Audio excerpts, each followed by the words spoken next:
nobenega naravnega obraza več ni. In ti, bi rekel, oglasni plakati so tudi odraz stanja današnje slovenske politike, izumetničena na strani velikapitala, na strani globalizma. Ne? In namen današnjega srečanja je, da to deklaracijo, ki smo jo mi, bi rekel, ponudili v podpis, predlagali v podpis politikom proti koronske fronte, pa nismo bili uspešni, da zdaj začnemo to deklaracijo podpisovati ljudje. Ne? Se pravi, deklaracijo ponavadi podpisujejo politiki ali podpisujejo pomembni znanstveniki. Mi smo zdaj tu naredili preskok. To deklaracijo danes začnemo podpisovati Slovenci, državljani Republike Slovenije, ljudstvo začne podpisovati.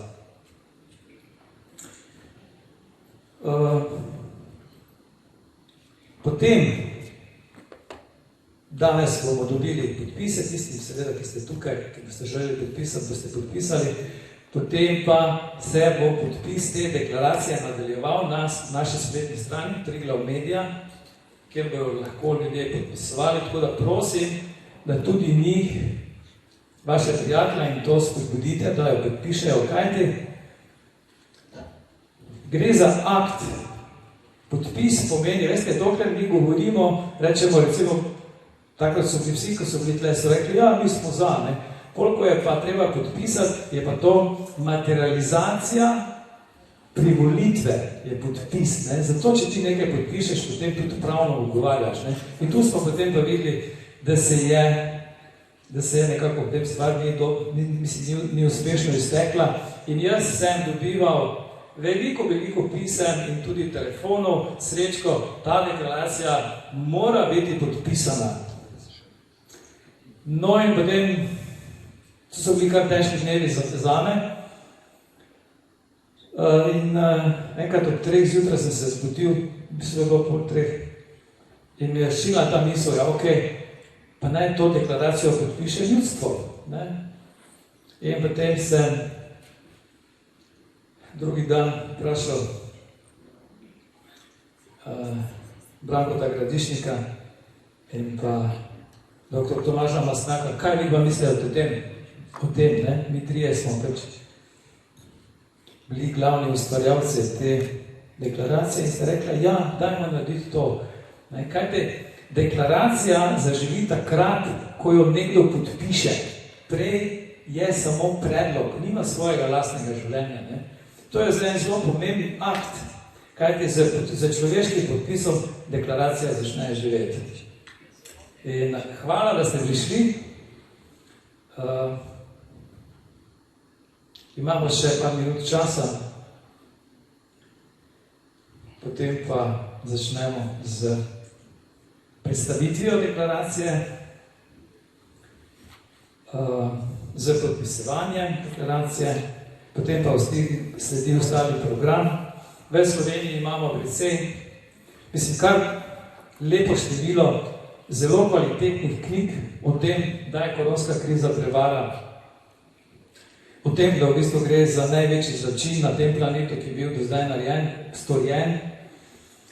In zato, ker so tisti, ki koronsko krizo načrtujejo in izvajajo, naredili popolno medijsko kontrolo, se pravi, v medijih resnice ne slišiš, je knjiga ostala tisti zadnji, bi rekel, tista zadnja možnost komuniciranja dejstev. Ne? Zato smo se nekateri, bi rekel, podali na to pot in začeli pisati knjige. Ne? Tako da jaz se ob tej priložnosti tudi zdaj na začetku zahvaljujem gospodu Alešu Babiču iz Maribora, ki je mecen današnjega srečanja, ki je omogočil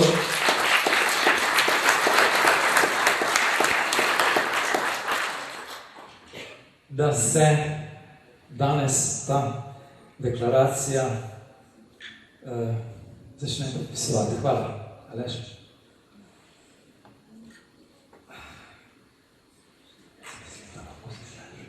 Tako da zdaj pa damo besedo Branku Gradišniku, da prebere deklaracijo. Prosim, Branko.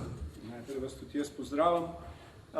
Danes smo imeli težkega konkurenta. Me vsi slište, ne? Ne bi kako. Zelo zaradi prenosa v živo. Rad bi, da živo prenosil mrtvo. Dobro, imamo težkega konkurenta Jezusa Kristusa, ne? Tako da je dvorana pol prazna, verjetno tudi zaradi tega, ker se želi zajčke loviti in tako naprej. Ljudje. Ker imam zdaj obe roke zasedeni, bom včasih naredil premor, kako, ja, mogoče mi pa res ti držiš ali pa. Ne, čas, naš me skozi zdaj, da ti davte, ker ne, bomo delali tako za zajet sapo pač, ko bom polisti. Recimo, aprilska deklaracija, imenovana je tudi Oživljena Slovenija. Zato, ker nismo trhle bilke, ki potočijo venem. Ker mi nismo le številke, smo ljudje.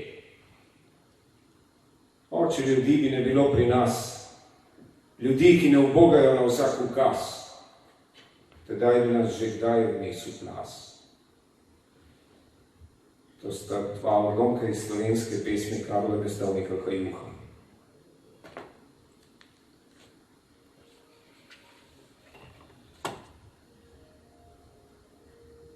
Državljanke in državljani Slovenije, kaj reči po 2 letih životarjenja pod jarmom covidnega režima? Pomislimo najprej na naše najbližje, tiste, ki so v tem času plačevali medicinske norosti in pohlep s svojimi življenji. Po njih ne vemo niti, koliko jih je, kajti uradne statistike jih skrivajo. Medijska zapora zatajuje. Družbeni pritiski pa so takšni, da se žalujoči ostali bojijo na glas spregovoriti. Poklonimo se njihovemu spominu in pokoju z minuto molka. Slava in hvala vam. Mislim, da smo naredili tudi rekord v dolžini minute molka. Zdaj pa nam dovolite, da vas nagovorimo o imenu živih. Mi, kar nas je zbranih tukaj. Jaz, ki to govorim. Vi, ki me poslušate. In vsa tiha Slovenija tam zunaj smo za zdaj preživeli. Kljub temu, da so mnogi ukrepi teptali naše ustavne pravice in svoboščine. Preživeli smo. Kljub temu, da smo se morali, pa če smo imeli simptome ali ne, testirati z neuporabnimi testi, ki so nas silili nositi maske, ki ne preprečujejo okuževanja in onemogočajo pristno človeško komunikacijo, da so nas vse po vrsti, celo skupine, ki jih virus sploh ne ogroža, gnali v množično cepljenje, čeprav ne preprečuje infekcij in širjenja bolezni, zato pa nas izpostavlja hudim, tudi smrtonosnim rizikom od zamolčevanih stranskih učinkov. Preživeli smo, kljub temu, da so ukrepi ovirali delovanje vseh družbenih sistemov s šolskim načelom in da so imeli katastrofalne posledice in učinke na gospodarstvo, da so hromili vsako življenje, trgali družbene odnose in vnašali med državljane razdor in sovraštvo. Preživeli smo, kljub temu, da so ukrepi povzročali duševne stiske in imeli še posebno negativni učinek na psihosocialni razvoj otrok. Ob tem pa ovirali, upočasnjevali ali preprečevali diagnosticiranje in zdravljenje drugih, tudi najtežjih bolezni in s tem spodkopavali javno zdravje. Preživeli smo, kljub temu, da je zgodnje zdravljenje covida še vedno prepovedano. Preživeli smo. A nikakor nam ne sme iti zgolj za golo preživetje. Saj je ravno človekov gon po bivanju in strah pred smrtjo najmočnejše orožje covidskega režima, in vzvod psihološkega manipuliranja. Nujno je, da spet polno, sproščeno in brez strahu zaživimo. To je naša dejanska dolžnost do naslednjih rodov, prepuščena ali naložena zgolj nam. Videli smo v teh 2 letih, da v vladi in parlamentu ni pozicijskega ali opozicijskega poslanca in politika, ki bi se zavzel za naše življenjske interese. A če smo izdani, tlačeni in napadani, ohranili moč zaupanje, tako da se nismo uklonili, potem jo bomo imeli dovolj tudi v boju za dostojno in svobodno življenje. Naš prvi cilj v tem boju je odprava covidnega režima. Najbolj očitna in neposredna naloga je poskrbeti, da pod nobenimi pogoji in v nobenih okoliščinah ne pride do, ne vemo kaj, obveznega cepljenja. Se sploh pa ne cepljenja otrok in nosečnic, saj vsak dan več dokazov o številnih strašnih posledicah eksperimentalnih genskih covidnih terapij. Vendar se nikakor ne smemo ustaviti pri tem. Covidni režim, tako slovenski kot globalni, prinaša namreč nove in nove grožnje. Prav zdaj ta hip grožnjo vojne, lakote, mraza in suše. Kot rešitev ponuja prisilno varnost cepljenih, žigosanih in moralno-politično certificiranih podložnikov in podložnic. Covidni režim tako pomeni totalno in totalitarno grožnjo našemu osebnemu in družbenemu življenju.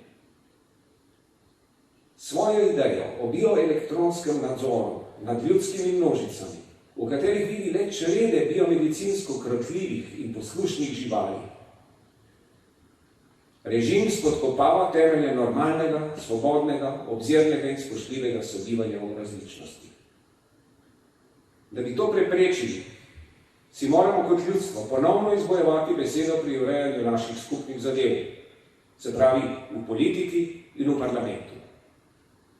Spostaviti moramo torej suverenost ljudstva.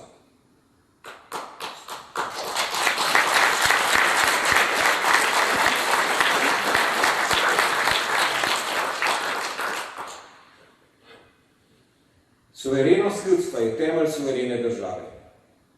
In ker živimo v Sloveniji, mora biti ta izražena v suverenosti slovenske države. Brez slednje ne bomo preživeli. Zagotoviti moramo, da bomo ključne odločitve o našem skupnem življenju sprejemali državljani in državljanke Slovenije sami, se pravi suvereno. In da se bomo tako ubranili pred zunanjimi globalističnimi pritiski in diktati. Da bomo na svoji zemlji svoj gospodar. Da bi bili na svoji zemlji svoj gospodar, pa jo moramo varovati in z njo gospodariti dobro, spoštljivo in umno. V prihajajoči svetovni krizi, ki se ji najbolj izpostavlja vse bolj nespametna Evropska unija, je življenjskega pomena zagotoviti prehransko samostojnost Slovenije in zaščititi njeno prst, njene vode in gozdove.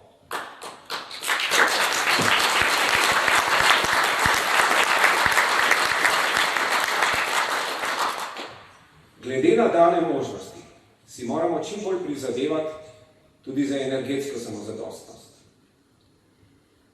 Predlaganje in sprejemanje teh ukrepov pa terja v parlamentu poslanke in poslance, ki se ne bodo pustili zapeljati, ustrahovati, podkupiti ali preslepiti. V sedanjem parlamentu takšnih ni, torej jih bo treba izvoliti. Priložnost za to se nam kot nalašč ponuja dne 24. aprila na letošnjih državnozborskih volitvah. Izvoliti moramo ljudi, ki ne bodo spet le novi obrazi, ampak bodo prinesli novo politiko. Več, ko bomo oddali glasov za tiste, ki so priznani borci in borke proti covidnemu režimu, manj bodo dobili glasov ti, ki vedrijo in oblačijo v slovenskem parlamentu danes, tako kot včeraj in že vsa minula leta te mizerije, apatije in obupa. Vsi na volitve. V tem klicu je vsa skrivnost zmage. Če pa bodo razmere doma in po svetu onemogočale dosego ciljev skozi parlamentarno delovanje, si bomo naš trud prizadevali razširiti na vso družbo, vse ljudstvo in ves narod. Prvi tak korak bo, da bomo v prvih novih pritiskih pozvali k državljanski nepokorščini.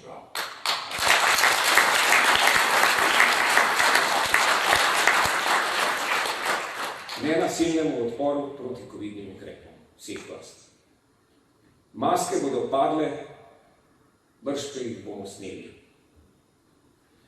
Pripravil in dne 16. aprila 2022 podpisovanje ponudil Odbor za oživljeno Slovenijo.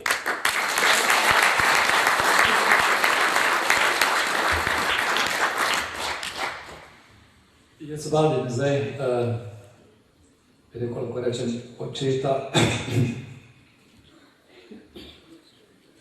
deklaracije dr. Tomaža Mastnaka, da prvi podpiše, potem pa gospoda Aleša Babiča, našega mecena, da podpiše, potem pa vsi ostali, prosim. Ja, imamo pisničnik. Imamo.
Dopolnitve sigurno niso možne, čeprav je deklaracija zelo dobra.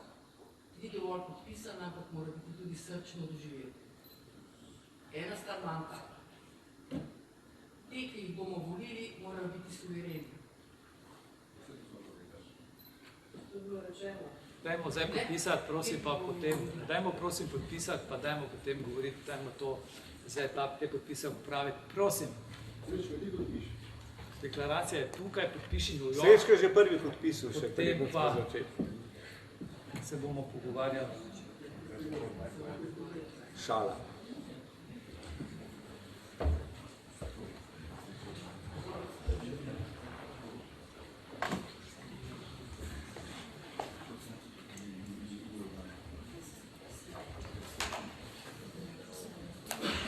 Prosim, pazite na stopnicah, ker naj bilo fino, da kdo pade.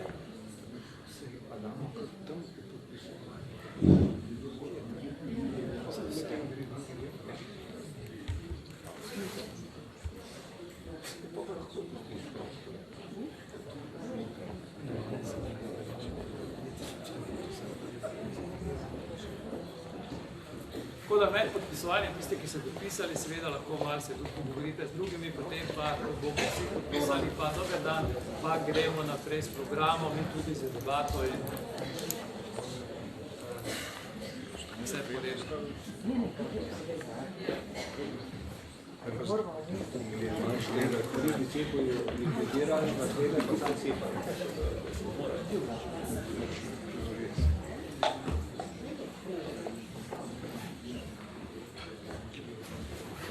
Evo ga. Prosim. Najprej ime in priimek, potem kraj, potem pa podpis.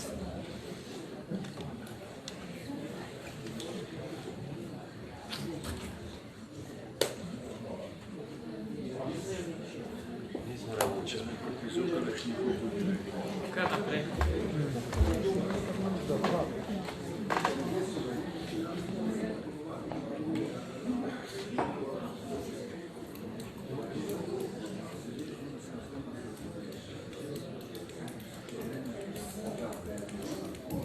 fantastična knjigica, preberite si jo, piše, da za normalnega človeka je nepojmljivo, kakšno zlo, kakšen načrt zla s strani elite je to.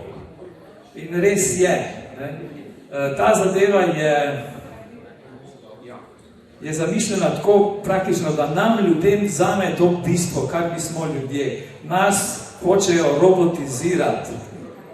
Ne? In jaz pravim, boljše mrtev kot robot. Ne? Je pa ta podpis te deklaracije, najbrž je to prva deklaracija na svetu, ki jo podpisuje ljudstvo. Ne? In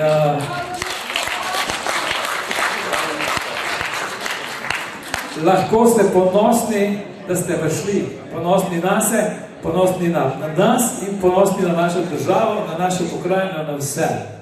Kajti s to deklaracijo mi dajemo jasno inicijativo, prevzemamo stvari v svoje roke.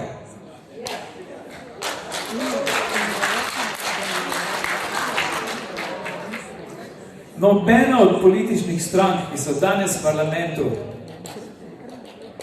ne zastopa stališča zdrave pameti, stališča znanosti in stališča ljubezni do lastnega naroda.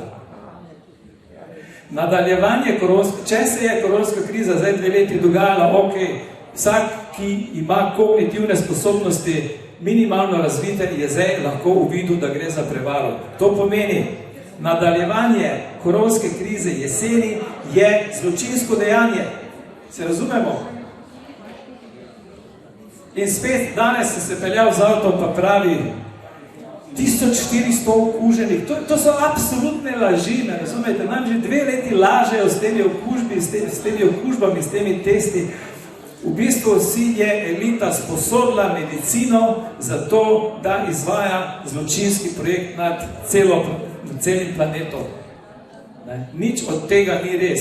Iz sezonske gripe so naredili smrtno nevarno bolezen in zdaj nas zapirajo. Rekel je tak speaker, da je bila zadnjič policijska ura leta 43. Mi smo imeli policijsko uro zaradi gripe, ljudje božji. Zaradi gripe smo imeli policijsko uro. In seveda, obstoječa politika, ki je danes v parlamentu, bo šla s tem naprej, ker je v službi velikega kapitala. Ne? Zato je danes tudi naše srečanje, kjer poudarjamo, volite stranke proti koronskega bloka, ne volite nobenega, ki je danes v parlamentu, ker to pomeni nadaljevanje zločina koronskega nad lastnim narodom. Jaz sem prepričan, da bo prišel dan, ki ni tako daleč, ko se bojo za to sprožale kazenske odgovornosti. Ker, gledajte, za vidika trde znanosti je stvar neizpodbitno jasna. Ne gre za to, da se mi zdaj pogovarjamo obvezno cepljenje ali ne obvezno. Ne, cepljenje je treba ukiniti, ker niti enega dokaza na svetu kliničnega ni, da je to cepivo enemu človeku pomagalo, pa so jih cepili 5 milijard. Se razumemo. Namen teh cepiv je sistematično uničevanje zdravja in depopulacija. In vse statistike to pokažejo. Jaz s kolegom, matematikom iz Danske, smo razvili elegantni matematični model. Ljudje, ki so cepljeni, imajo 14,5% večjo možnost, da umrejo, kot tisti, ki so necepljeni. Ampak to je zdaj, v tem času bilo 1 leta pa pol. Kaj bo v 5 letih, pa sploh ne vemo, ne? Koliko bo ta procent šel gor.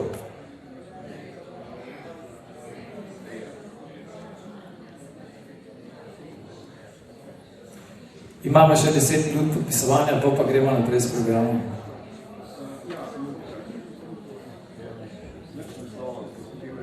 Da smo kršili vaše pravice.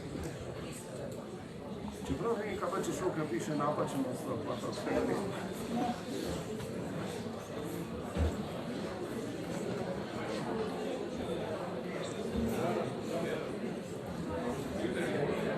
No, je tako malo hitro, da pa piši. Če ti misliš, da je za Bože,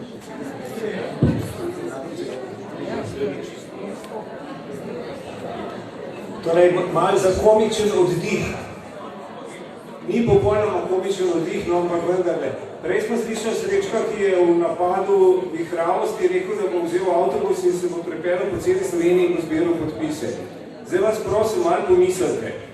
Tlele bomo imeli zbranih 100 podpisov. Vsak od teh podpisov je bistveno več vreden, kot pa če jih bo 100 000. Kaj šele milijon?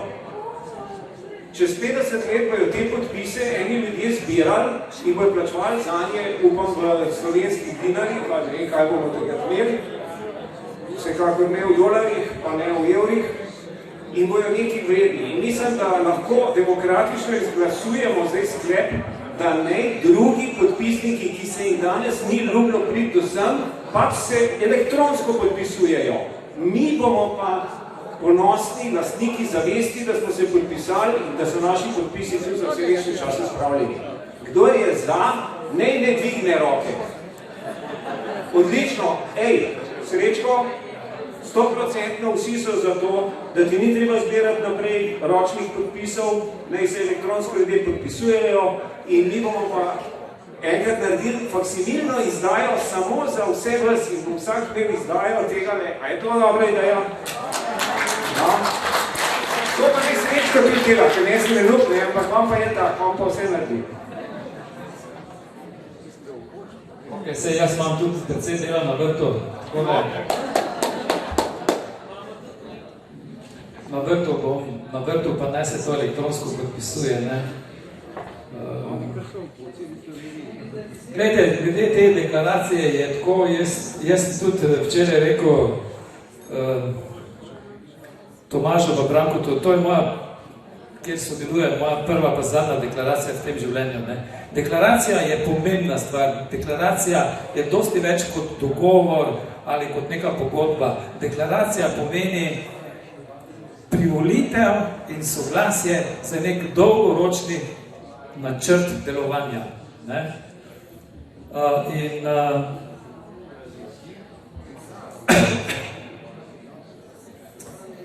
Jaz nisem ravno ponosen na se, tako kot človek, ampak danes pa sem res, da to deklaracijo zdaj tu podpisujemo.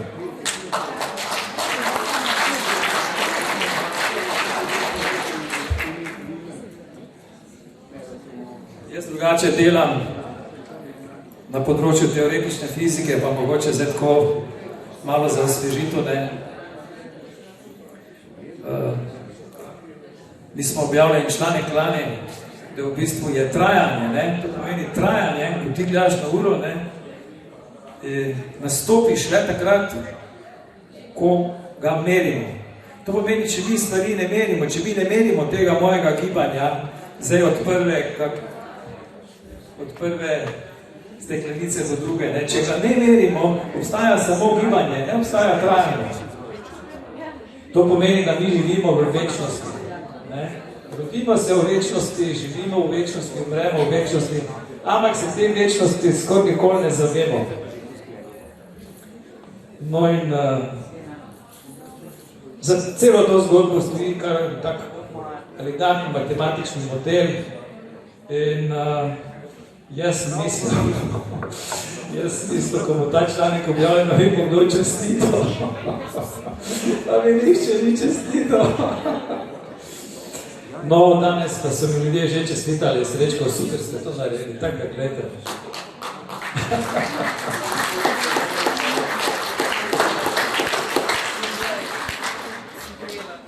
Zdaj, ker je pač čas, ker imamo čas še zapovedati, ne, tudi cela ta zgodba okoli te deklaracije meni odkriva, bi rekel, globino slovenske duše, kakšni smo Slovenci, ali pa eni so, ne.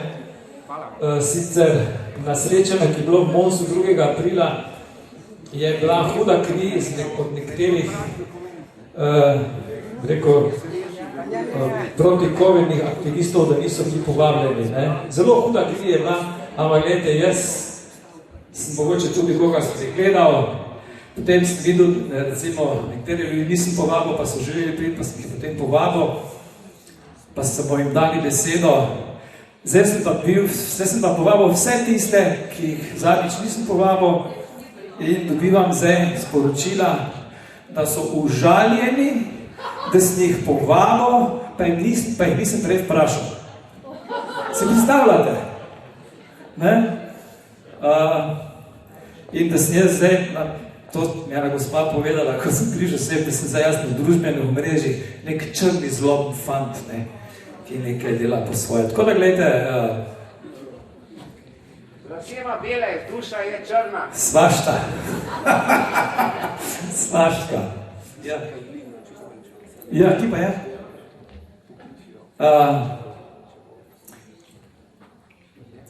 Podpišujemo še 5 minut, potem bomo pa povabili na oder dr. Biserko Ilin, ker dr. Biserka Ilin, prosim, če ste tu, kar pridite na oder, ker je potem ona v nadaljevanju še današnjega dneva zasedena z drugimi aktivnostmi. A lahko gre nekdo iskat, da ne bi odšla slučajno? Prosim? Okay. To bi bila pa škoda, ne? Če bi nam ušla.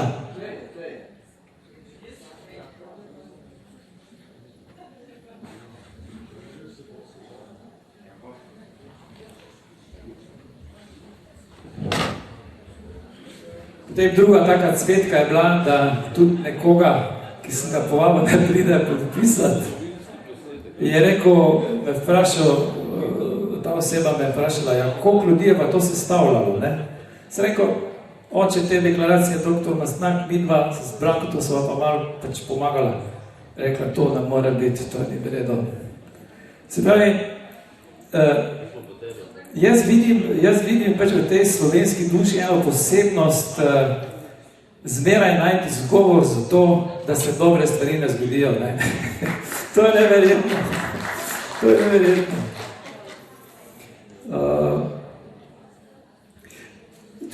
Dogajajo, to se pravi, mi smo v zgodovinskem trenutku, enem od najpomembnejših trenutkov našega naroda, ne? In kar nekaj ljudi smo ure in noči porabili za to, da bi povezali ta predkoronski blok, pa nismo uspeli, ne? In veste, to se bo v slovensko zgodovino zapisalo kot zelo, zelo boleč dogodek, kajti če bi mi uspeli narediti povezavo, bi imeli v parlamentu 20% glasov. Tako pa je zdaj vse v Božjih rokah.